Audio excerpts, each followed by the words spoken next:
شروع اللہ کا نام لے کر جو بڑا مہربان نہایت رحم والا ہے۔ جو چیز آسمانوں میں ہے اور جو چیز زمین میں ہے سب اللہ کی تسبیح کرتی ہے، اسی کی سچی بادشاہی ہے اور اسی کی تعریف ہے، اور وہ ہر چیز پر قادر ہے۔ وہی تو ہے جس نے تم کو پیدا کیا، پھر کوئی تم میں کافر ہے اور کوئی مومن، اور جو کچھ تم کرتے ہو اللہ اس کو دیکھتا ہے۔ اسی نے آسمانوں اور زمین کو حکمت سے پیدا کیا، اور اسی نے تمہاری صورتیں بنائیں اور صورتیں بھی اچھی بنائیں، اور اسی کی طرف تمہیں لوٹ کر جانا ہے۔ جو کچھ آسمانوں اور زمین میں ہے وہ سب جانتا ہے، اور جو کچھ تم چھپا کر کرتے ہو اور جو کھلم کھلا کرتے ہو اس سے بھی آگاہ ہے، اور اللہ دلوں کے بھیدوں تک سے واقف ہے۔ کیا تم کو ان لوگوں کے حال کی خبر نہیں پہنچی جو پہلے کافر ہوئے تھے؟ تو انہوں نے اپنی کرتوت کی سزا کا مزہ چکھ لیا، اور ابھی دکھ دینے والا عذاب اور ہونا ہے۔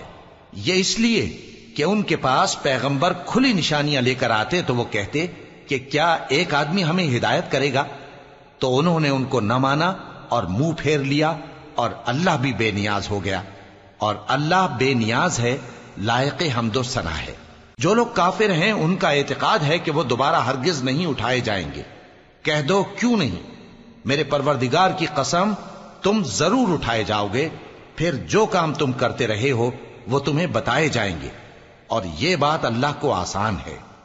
تو اللہ پر اور اس کے رسول صلی اللہ علیہ وآلہ وسلم پر اور اس نور یعنی قرآن پر جو ہم نے نازل فرمایا ہے ایمان لاؤ، اور اللہ تمہارے سب اعمال سے خبردار ہے۔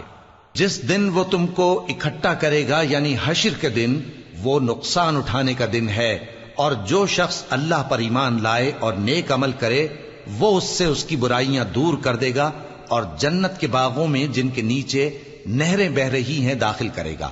وہ ہمیشہ ہمیشہ ان میں رہیں گے، یہی بڑی کامیابی ہے۔ اور جنہوں نے کفر کیا اور ہماری آیتوں کو جھٹلایا وہی اہل دوزخ ہیں کہ ہمیشہ اس میں رہیں گے، اور وہ بری جگہ ہے۔ کوئی مصیبت نازل نہیں ہوتی مگر اللہ کے حکم سے، اور جو شخص اللہ پر ایمان لاتا ہے وہ اس کے دل کو ہدایت دیتا ہے، اور اللہ ہر چیز سے باخبر ہے۔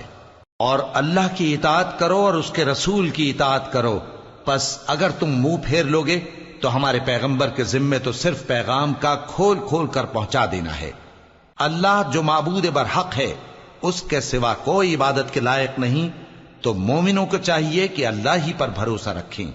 مومنوں، تمہاری بیویوں اور اولاد میں سے بعض تمہارے دشمن بھی ہیں، سو ان سے بچتے رہو، اور اگر معاف کر دو اور درگزر کرو اور بخش دو تو اللہ بھی بخشنے والا ہے، مہربان ہے۔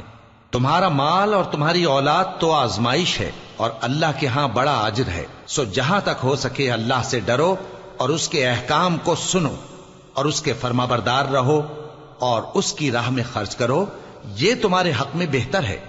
اور جو شخص طبیعت کے بخل سے بچایا گیا تو ایسے ہی لوگ راہ پانے والے ہیں۔ اگر تم اللہ کو نیک نیتی سے قرض دو گے تو وہ تم کو اس کا کئی گنا دے گا، اور تمہارے گناہ بھی معاف کر دے گا، اور اللہ قدر شناس ہے، بردبار ہے، پوشیدہ اور ظاہر کا جاننے والا ہے، غالب ہے، حکمت والا ہے۔